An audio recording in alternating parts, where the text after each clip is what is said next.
أعوذ بالله من الشيطان الرجيم. بسم الله الرحمن الرحيم. والمحصنات من النساء إلا ما ملكت أيمانكم كتاب الله عليكم وأحل لكم ما وراء ذلكم أن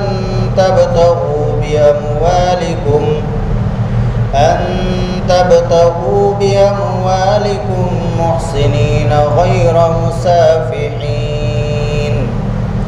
فما استمتعتم به منهن فآتوهن أجورهن فريضة ولا جناح عليكم فيما تراضيتم به من بعد الفريضة إن الله كان عليما حكيما.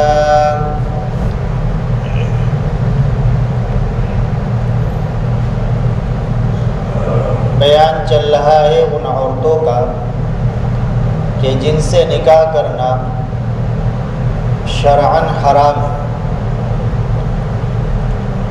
ایسی عورتیں کہ جن سے نکاح کرنا شرعاً حرام ہے. ایک قسم تو ہے محرمات نسبیہ کہ جن سے نسبی خونی رشتے کی وجہ سے نکاح حرام ہے. ان کو بیان فرمایا حرمت علیکم امہاتکم وبناتکم واخواتکم وعماتکم وخالاتکم وبنات الاخ وبنات الاخت.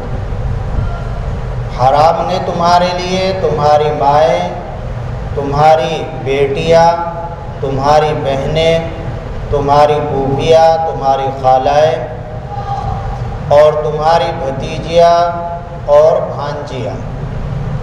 یہ سب وہ خواتین ہیں، وہ عورتیں ہیں کہ جن کے حرمت نسب کی وجہ سے ان کو محرمات نسبیہ کہا جاتا ہے اور ان سے ہمیشہ کے لیے نکاح حرام ہے. کسی صورت میں نکاح جائز اور حلال نہیں ہو سکتا.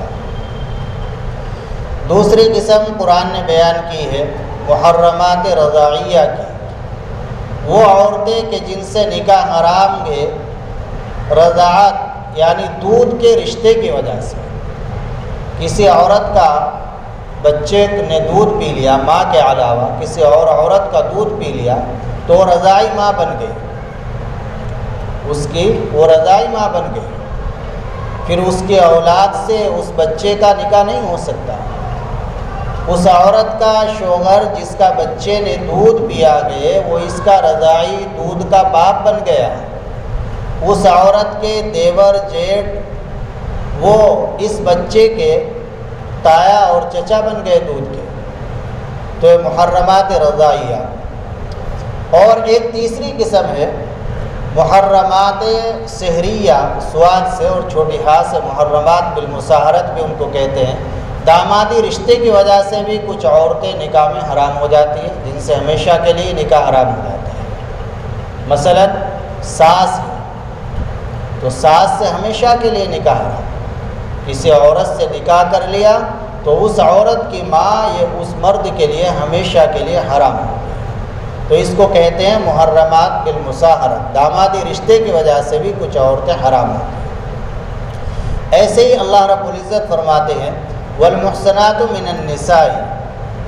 اور پھر آگے بیان فرمایا کہ کچھ عورتیں تو ایسی ہیں کہ جن سے ہمیشہ کے لیے نکاح حرام ہے.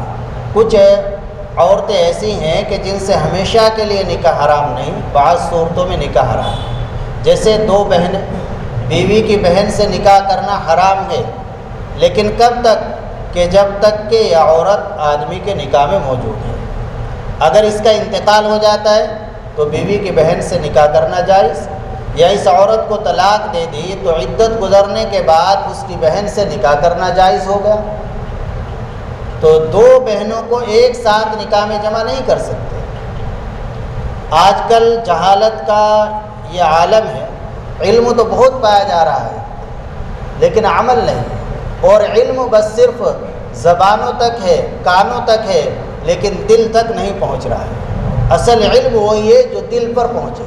ینزل علی قلبک، جو تیرے دل پر اترے، دل میں جو لگے، وہ علم ہے. ایسے ایسے ایسے واقعات رونما ہو رہے ہیں، سننے میں آ رہے ہیں، اور مسائل پیش آتے ہیں کہ ایک خاتون آدمی کے نکاح میں ہے، اس سے چند بچے ہیں، 5-7 سال 10 سال نکاح کو ہو گئے، اس کے بعد اس کی کنواری بہن سے نکاح کر لیا، اور وہ بھی نکاح میں رہ رہی ہے، اس سے بھی بچے ہو رہے ہیں، اولاد ہو رہے ہیں۔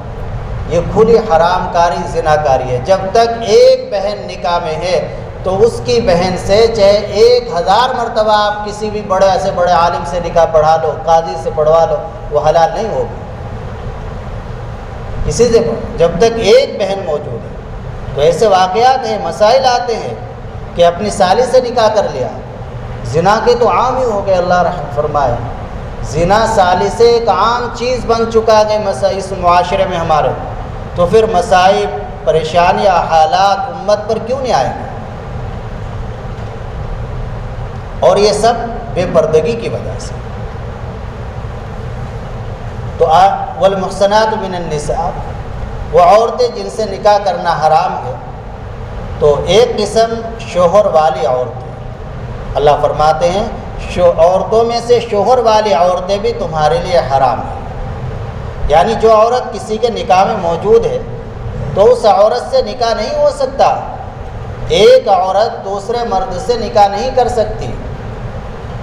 آج کل یہ الحاد کا دور ہے، دہریت کا دور ہے، تو جس طریقے سے اسلام پر کیچڑ اچھالا جا رہا ہے اور طرح طرح کے بے جا، بے ڈھنگے اور بے بنیاد اعتراضات کیے جاتے ہیں، تو ان میں سے ایک اعتراض یہ بھی ہے، اور اسے بھی لوگ موضوع بناتے ہیں، کہ جس طریقے سے مرد کے لیے چند بیویوں سے نکاح کرنا جائز ہے، تو عورت کے لیے چند مردوں سے نکاح کرنا کیوں جائز نہیں ہے؟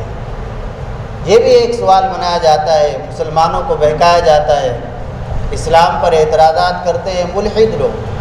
تو ہمارے لیے تو آسان سا جواب یہ ہے، موٹا سا جواب، ہمارے اللہ نے حرام کیا ہے، بس ہم کچھ نہیں جانتے، ہمارے اللہ نے حرام کیا ہے، اور کیوں حرام کیا، کیا کیا، ہمیں اس کے پیچھے پڑنے کی ضرورت نہیں۔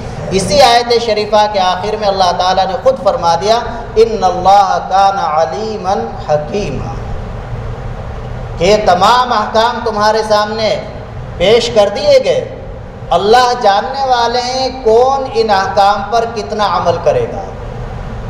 قاضی عالم جانتا ہو نہ جانتا ہو، قاضی سے نکاح پڑھوا رہے ہیں، عالم سے نکاح پڑھوا رہے ہیں، اس کو تو آپ کچھ بھی بتا دیں، لیکن اللہ تو جانتے ہیں کہ تم کس سے نکاح کر رہے ہو، حلال عورت سے نکاح کر رہے ہو، حرام عورت سے نکاح کر رہے ہو، وہ تمہارے لیے نکاح کرنا اس عورت سے حلال ہے یا حرام ہے۔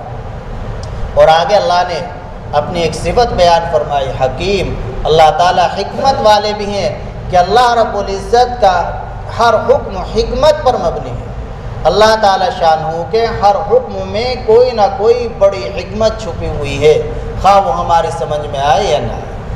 بہت سے لوگ ہیں نعوذ باللہ کہ اللہ کے احکام کی حکمتیں تلاش کرتے ہیں، جس حکموں کی حکمت معلوم نہیں ہوتی تو اس پر اعتراضات کرنے لگتے ہیں، اور نعوذ باللہ کفریہ جملے کہ یہ حکم دور حاضر کے خلاف ہے، یہ سب سراسر کفریہ باتیں ہیں۔ تو اللہ کا ہر حکم تو حکمت والا ہے، اللہ کا ہر حکم حکمت والا ہے، اس میں یقیناً کوئی نہ کوئی حکمت ہے، مصلحت ہے، خیر ہے، بھلائی ہے، خواہ وہ ہماری سمجھ میں آئے یا نہ آئے۔ ہر بھلائی کا، اللہ کی ہر حکمت کا ہماری سمجھ میں آنا یہ کوئی آسان بات نہیں ہے، یہ کوئی ضروری نہیں ہے۔ اور پھر ویسے بھی آپ عقلی اعتبار سے، تجربات اور مشاہدہ کے اعتبار سے بھی دیکھیں کہ مرد کے لیے تعدد ازواج، متعدد بیویوں کا ہونا، بشرطے کہ ان کے حقوق کی ادائیگی پر قادر ہو، ہر اعتبار سے، جانی اعتبار سے، مالی اعتبار سے، تو اس کے لیے تو ایک نعمت ہے۔ لیکن اگر عورت کو متعدد شوہر رکھنے کی اجازت دی جائے گی تو اس سے کس قدر فتنے رونما ہوں گے، یہ عورت پر ایک طرح سے ظلم ہوگا۔ عورت کو اللہ تعالیٰ نے نازک بنایا ہے، کمزور بنایا ہے، وہ ایک شوہر کا حق ہی ادا نہیں کر پاتی بیچاری، اس کے حالات ایسے پیش آتے ہیں ہر مہینے کچھ، تو متعدد شوہر ہوں گے تو کیسے؟ اور ایک بڑی خرابی یہ ہے کہ اگر ایک عورت کو متعدد شوہروں سے اجازت دی جائے گی نکاح کرنے کی اور متعدد شوہر رکھنے کی، تو کوئی انسان پھر ثابت النسبی نہیں ہوگا، کسی سے نسبی ثابت نہیں ہوگا، پتہ ہی نہیں چلے گا کہ جو اولاد ہو رہی ہے کس مرد کی ہے۔ تو بے شمار حکمتیں اس ممانعت کی علماء نے لکھی ہیں۔ اللہ کا ہر حکم حکمت والا ہے، لیکن ہمیں کچھ نہیں کہنا، ہمیں تو کوئی ہمارے سامنے اس طرح کی بات لائے۔ آج کل باطل فرقے بہت رونما ہو رہے ہیں، ہر دن ایک نیا فرقہ وجود میں آ رہا ہے، طرح طرح کی جماعتیں، چھوٹی چھوٹی جماعتیں بنتی جا رہی ہے۔ تو ہمیں تو جو بھی قرآن حدیث کا ہمیں حکم معلوم ہے تو ہم اس کے جواب میں بس صرف اتنا کہہ دیں ہمارے اللہ نے فرمایا، حدیث سے وہ حکم معلوم ہے، اللہ کے رسول نے فرمایا، ہم اس سے زیادہ نہیں جانتے۔ ہمیں تو اللہ نے جو کچھ کہہ دیا اور رسول اللہ نے جو فرما دیا ہمیں وہ کرنا ہے، ہمیں کچھ دیکھنا ہی نہیں، ہمیں تو اللہ اور رسول کی اطاعت کرنی ہے۔ اطیعوا اللہ و اطیعوا الرسول، اللہ کی اطاعت کرو، قرآن کہہ رہا ہے، اللہ کی اطاعت کرو، رسول کی اطاعت کرو۔ تو اس کی کیا حکمت ہے، کیا مسئلات ہے، اس کے پیچھے ہمیں نہیں پڑنا، ہمیں تو اللہ اور رسول کے حکم کو ماننا ہے۔ تو یہ جو اللہ نے حکم دیا کہ شوہر والے عورت سے بھی نکاح حرام ہے، ایسے بھی بہت واقعات پیش آ رہے ہیں کہ ایک عورت دوسرے کے نکاح میں ہے، ایک مرد کے نکاح میں دوسرے سے نکاح کر لیا۔ مراد آباد میں ابھی ایک واقعہ پیش آیا ہے، ایک عورت 5 بچے اور مرد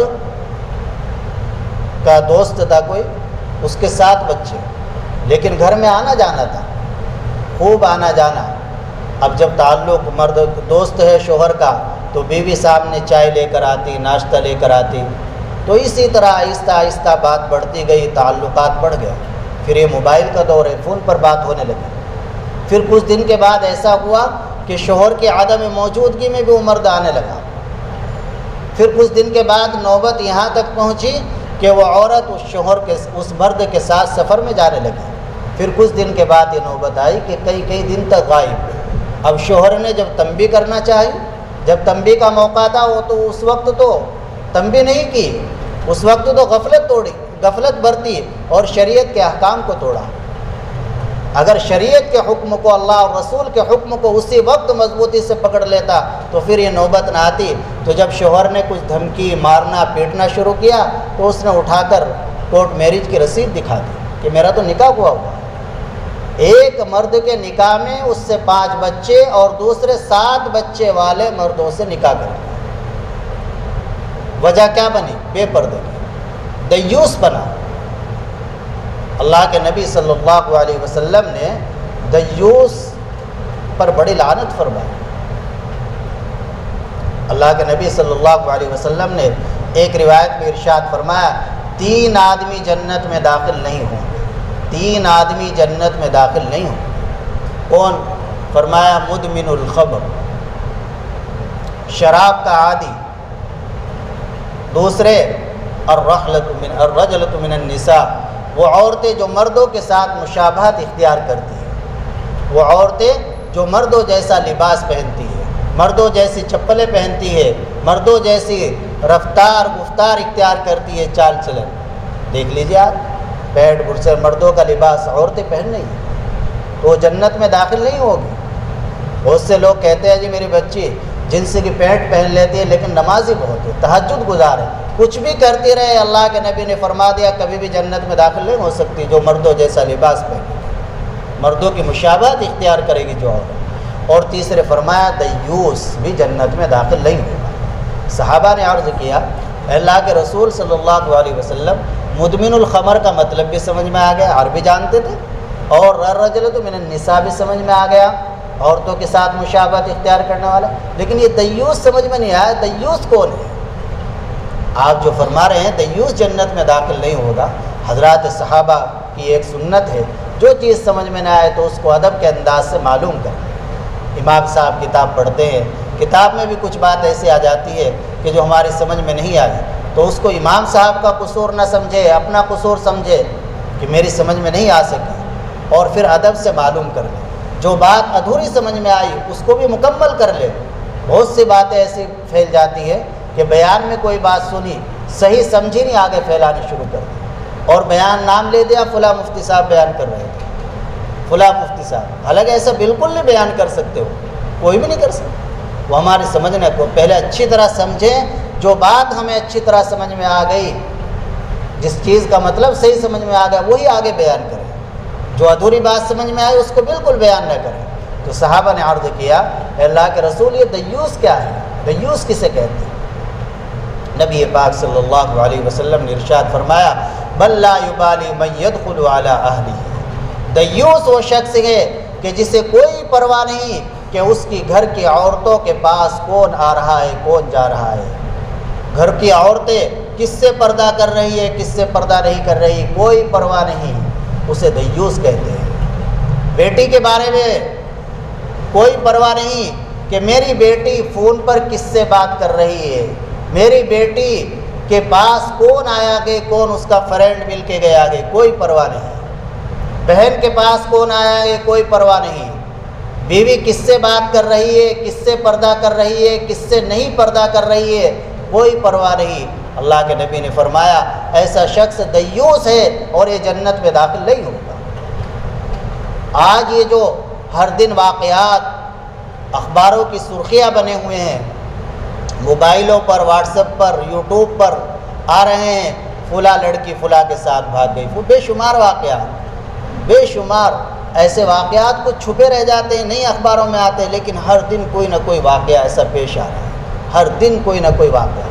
ایک واقعہ اور ہوا ایسا ہی، یہ سب کی بنیاد بے پردگی ہے۔ شریعت نے پردہ فرض کیا، دیور سے بھی پردہ ہے، جیٹھ سے بھی پردہ ہے، بہنوئی سے بھی پردہ ہے، نندوئی سے بھی پردہ ہے، ان سب سے پردہ۔ نندوئی کا واقعہ ہوا ابھی، ایک عورت 5 بچے اور اس مرد کے بھی کئی 3-4 بچے، اور وہ بھاوج نندوئی کے ساتھ لگ گئی اور چلی گئی اور نکاح بھی کر لیا اور اس نے طلاق بھی نہیں دی، نکاح دوسرے۔ والمحصنات من النساء پہ یہ سب واقعات، یہ اس طرح کے واقعات دارالافتاء میں آتے ہیں، مسئلے چھپے ہوئے ہیں، وہاں سے بھی یہ واقعات سامنے آتے ہیں، ہر دن ایسے واقعات۔ نندوئی کے ساتھ چلی گئی، نکاح بھی کر لیا، گھر برباد ہو گئے، 2 گھر برباد ہو گئے۔ ایسے ہی اکیلی لڑکی ایک صاحب کے، اور اکیلی لڑکی شادی کی تاریخ بھی مقرر کر دی، سامنے غیر مسلم کا گھر تھا، اس کے گھر آنا جانا خوب، یہ سب بھی تو حدیث کے خلاف، غیر مسلموں سے اس قدر تعلقات بڑھانا، ان کے گھروں کو آنا جانا، یہ سب شریعت کے حدیث کے خلاف ہے۔ اللہ کے نبی نے تو یہ فرمایا غیر مسلموں سے اتنے دور رہو، وہ تمہاری آگ نہ دیکھے تم ان کی آگ نہ دیکھو۔ آج کل غیر مسلموں میں رہنا، ان کی کالونیوں میں رہنا، یہ سب ناپسندیدہ چیز ہے شریعت۔ ٹھیک ہے ذرورت کے وقدر ملنا جلنا، لیکن دل میں محبت، دل میں ان کے کو جگہ نہ دو، بالکل بھی اپنے گھر میں ان کو جگہ نہ دو۔ نتیجہ یہ ہوا، بات پر بات آتی جا رہی ہے کہ وہ لڑکی شادی کی تاریخ مقرر اس غیر مسلم لڑکے کے ساتھ بھاگ گئی، فرار ہو گئی۔ یہیں یہ مالیر کوٹلے کا تو ابھی واقعہ ہوا، عالم کی لڑکی، مولوی کی لڑکی، گھر کے سامنے میڈیکل، وہ مولوی کی لڑکی، دیکھی کیا عزت خاک میں مل گئی۔ لیکن وہ چونکہ پنجاب کا ماحول ہے، چاہے مالیر کوٹلہ ہو، کوئی پردے کا ماحول نہیں ہے وہاں، مالیر کوٹلے میں کسی حد تک تھوڑا بہت، لیکن برقع پردہ کچھ نہیں۔ تو مولانا کی لڑکی کس قدر عزت خاک میں مل گئی، بیچارے زندہ ہی آدمی قبر میں چلا جاتا ہے، وہ سامنے میڈیکل تھا اس کا غیر مسلم کا، اس کے ساتھ چلی گئی اور غیر مسلم ہی بن گئی، اللہ حفاظت ہے۔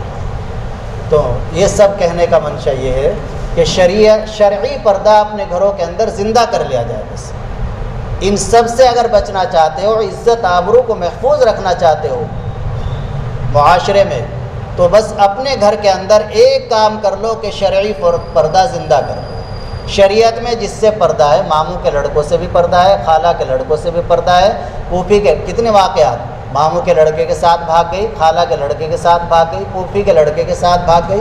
تو ان سب سے شریعت میں جو ذات بھائی ہیں، ذات بہنوں کے لیے خالہ ذات بھائی، ماموں ذات بھائی، پھوپھی ذات بھائی، چچا ذات بھائی، چچا ذات بھائی سے بھی پردہ، تایا ذات بھائی سے بھی پردہ۔ تو آج اگر ہمارے گھروں کے اندر یہ شرعی پردہ قائم ہو جائے تو انشاءاللہ پھر اس طرح کی بے عزتی کے واقعات ہمیں دیکھنے کو نہیں ملیں گے۔ تو والمحصنات من النساء، اور پھر یہ بے پردگی کی تو بڑی لعنت حدیث شریف میں ہے کہ جس گھر میں عورت بے پردہ رہتی ہے، سر کھلا ہوا ہے اس کا، جلالین شریف کے حاشیے میں روایت نقل کی ہے، اس گھر میں فرشتے داخل نہیں ہوتے رحمت کے۔ اب ہماری کتنی خواتین ہیں کھانا بنا رہی ہے اور یہ دوپٹہ اس کا گلے میں پڑا ہوا ہے، اولت تو ہے ہی نہیں، اگر ہے تو گلے میں ہے، وہ بال بھی گر جاتے ہیں کھانے میں، بال بھی کھانے میں گر جاتے ہیں، اور یہ ایک بڑا نقصان یہ کہ فرشتے ہی داخل نہیں ہو رہے، فرشتے ہی وہاں داخل نہیں ہو رہے، تو ایک بڑا نقصان ہے۔ تو پردے کا ماحول ہونا چاہیے۔ اور اللہ کے نبی صلی اللہ علیہ وسلم کو جب معراج ہوئی، خواتین کو یہ باتیں سنائیں، سن بھی رہی ہوگی شاید، آج بھی موجود ہیں، آج نکال اچھا تو ان کو سنائیں، ضروری ہے بہت پردے کا۔ اللہ کے نبی صلی اللہ علیہ وسلم کو جب معراج ہوئی تو آپ نے دیکھا کہ کچھ لوگ ہیں جو جنت کے اندر بڑے عیش و آرام سے ہیں، کچھ لوگ ہیں جو جہنم میں بہت تڑپ رہے ہیں، اور کچھ آپ کو ایک نمونہ دو جماعتوں کا ایک ایسا نمونہ دکھایا گیا آپ کو کہ وہ بڑے سخت عذاب میں ہیں، پریشانی میں ہیں، اور جنت سے بہت دور۔ ان کے بارے میں یہ بتلایا گیا کہ جنت تو جنت، یہ جنت کی بو بھی نہیں پائیں گے، سینکڑوں میل کی مسافت پر یہ جنت سے دور رہیں، چاہے وہ کچھ بھی کتنے بھی اچھے اعمال کرنے والے ہوں۔ صنفان لمارہما، کہ مجھے بتلایا تو گیا ان کے عذاب کے بارے میں، لیکن میں نے ان کو وہاں موجود نہیں دیکھا، اس زمانے میں گویا تھے نہیں اس طرح کے لوگ، وہ بعد میں ہوں گے۔ کون ہیں وہ لوگ؟ فرمایا قوم معہم سبات کاذناب البقر یضربون الناس۔ ایک تو وہ لوگ کہ جن کے ہاتھوں کے اندر ڈنڈے ہوں گے، کیسے ڈنڈے؟ کہ جیسے گائے بیل کی دم ہوتی ہے، اتنے بڑے بڑے ڈنڈے، اور اس سے وہ لوگوں کو ماریں گے۔ تو اس کی تشریح میں جو علماء نے لکھا ہے کہ اب سے کچھ وقت پہلے نوابوں کا زمانہ تھا، تو نوابوں کا حال یہ تھا کہ ان کے گھر کے سامنے سے، ان کے بنگلے کے سامنے سے اگر کوئی آدمی گھوڑے پر سوار ہو کر گزر جاتا جو نواب نہ ہوتا، تو اس کی وہ پٹائی کرا کرتے تھے اس طرح کے ڈنڈے سے۔ سنا بھی ہوگا آپ نے بھی، ہم نے بھی کچھ سنا اس طرح کے لوگوں سے، علماء نے کتابوں میں لکھا ہے کہ یہ دور گزر گیا ہے، لیکن ابھی بھی موجود ہے، ابھی یہ موجود ہے۔ پولیس والوں پر یہ ثابت ہوتا ہے کہ پولیس والے یضربون الناس، کس کو ماریں گے؟ مالداروں کو نہیں ماریں گے، وہ رکشے والے کو، ریڑھی والے کو، اس طرح ڈنڈے ماریں گے۔ تو ایسے لوگ، اور دوسرے فرمایا وَنِسَاءٌ کاسیاتٌ عاریاتٌ ممیلاتٌ مائلاتٌ رؤوسهن كأسنمة البخت، کہ وہ عورتیں کہ جو ظاہر میں کپڑے پہنے ہوئے ہوں گی لیکن حقیقت میں وہ ننگی ہو، شریعت کے اعتبار سے وہ ننگی ہو، جو خود بھی دوسروں کو اپنی طرف مائل کریں گی، دوسرے بھی ان کی طرف مائل ہوں گے، اور وہ بھی دوسروں کی طرف مائل ہوں گی، اور جب وہ سڑکوں پر نکلے گی تو ان کے سر اس طرح ہوں گے جیسے اونٹ کی کوہان، وہ بالوں کا جوڑا بنا کر اس طرح ہو کر کے نکلے گی۔ ننگی ہونے کا کیا مطلب ہے؟ کپڑے پہنے ہوئے، پھر ننگی کیوں کہا حدیث شریف میں؟ علماء نے اس کے 3 مطلب بیان کیے ہیں۔ ایک مطلب تو یہ کہ وہ کپڑے تو پہنے ہوئے ہوں گی لیکن کپڑے ان کے ناقص ہوں گے، ادھورے ہوں گے، شارٹ ہوں گے ان کے کپڑے۔ کیسے؟ کہ یہ بات یہاں تک کی ہوگی، اور ٹخنوں سے اوپر پنڈلی تک کا ان کا پاجامہ ہوگا، پینٹ شرٹ جو بھی پہنے گی اس طرح کا، پیٹ بھی کھلا ہوا ہوگا جیسے ساڑی میں کھل جاتا ہے، بلاؤز وغیرہ جو بناتی ہیں عورتیں ساڑی کا، اس میں کھلا ہوا ہوتا ہے۔ تو یہ ظاہر میں کپڑے پہنے ہوئے ہیں لیکن شریعت کے نظر میں اس کو عاریہ، ننگی عورت کہا گیا ہے۔ ایسی عورت کہ جو یہاں تک کیا لباس پہنے ہوئے یا پنڈلی تک کا لباس پہنے ہوئے ہے، بازو تک کا لباس پہنے ہوئے ہے، تو ایسے عورت کو شریعت کی نظر میں ناقص اور ادھورا کپڑے پہننے والی کو ننگی کہا گیا ہے۔ اور اس کے بارے میں اللہ کے نبی نے فرمایا کہ جنت میں داخل ہونا تو دور کی بات، جنت کی بو بھی نہیں پائے گی، جنت میں داخل ہونا تو دور کی بات ہے، جنت کی بو بھی نہیں پائے گی۔ اور دوسری تشریح اور تفسیر یہ کی ہے اس حدیث شریف کی کہ وہ عورتیں کہ جو کپڑے پہنتی ہے، پورے کپڑے پہنتی ہے، فل باڈی کے کپڑے پہنتی ہے، لیکن وہ کپڑے انتہائی باریک ہوتے ہیں جس سے ان کا بدن نظر آتا ہے۔ تو ایسی عورتیں بھی ظاہر میں کپڑے پہنے ہوئے لیکن شریعت نے ان کو عاریات، ننگی عورتیں کہا ہے۔ اللہ کے نبی نے ان کو ننگی عورتیں بتایا ہے، باریک کپڑا ایسا جس سے بدن نظر آ رہا۔ اور تیسری تفسیر علماء نے یہ کی ہے کہ اس سے مراد ہے وہ کپڑا جو تنگ کپڑا پہننا. بعض خواتین کپڑا موٹا بھی پہنتی ہے، فل بھی پہنتی ہے، لیکن وہ اس کو بدن پر ایسا تنگ کرتی ہے کہ جس سے بدن کی ساخت بناوٹ پوری نظر آتی ہے. تو یہ بھی ظاہر میں تو کپڑا پہن رکھا ہے، اس نے فل کپڑا پہن رکھا ہے، فل بازو ہے، ٹخنوں سے نیچے تک ہے اور موٹا کپڑا بھی ہے، لیکن تنگ اتنا سل رکھا ہے کہ اس سے بدن کی بناوٹ ساخت نظر آتی ہے. تو اللہ کے نبی صلی اللہ علیہ وسلم نے ارشاد فرمایا کہ یہ بھی ظاہر میں کپڑا پہنے ہوئے لیکن حقیقت میں یہ ننگی عورت ہے، اور ایسی عورت کو بھی جنت کی بو نصیب نہیں ہوگی، جنت میں داخلہ تو دور کی بات ہے. تو خیر میں عرض کر رہا تھا والمحصنات من النساء کہ جو شوہر والی عورتیں ہیں ان سے نکاح حرام ہے. کب تک نکاح حرام ہے؟ جب تک کہ موجودہ شوہر اس کو طلاق نہ دے دے اور اس کی وہ عدت نہ کر لے. جب طلاق دے دے گا یا انتقال ہو جائے گا اور وہ عدت کر چکے گی، عدت پوری ہو جائے گی، پھر اس سے جو چاہے نکاح کر سکتا ہے، جس سے اس کا نکاح حلال ہو سکتا ہے. تو ایسے واقعات رونما ہو رہے ہیں. یہ جہالت بہت سے کو تو پتہ بھی نہیں ہے. بہت سے تو یہ کہہ دیتے ہیں کہ جی چند عورتوں سے نکاح حلال ہے، کوئی بھی ہو، یعنی اپنی سالی سے نکاح اور شوہر والی عورتوں سے نکاح. ایسے بے شمار واقعات ہیں. تو میں نے 2-4 واقعات آپ کو سنائے. بس آج یہ اتنا.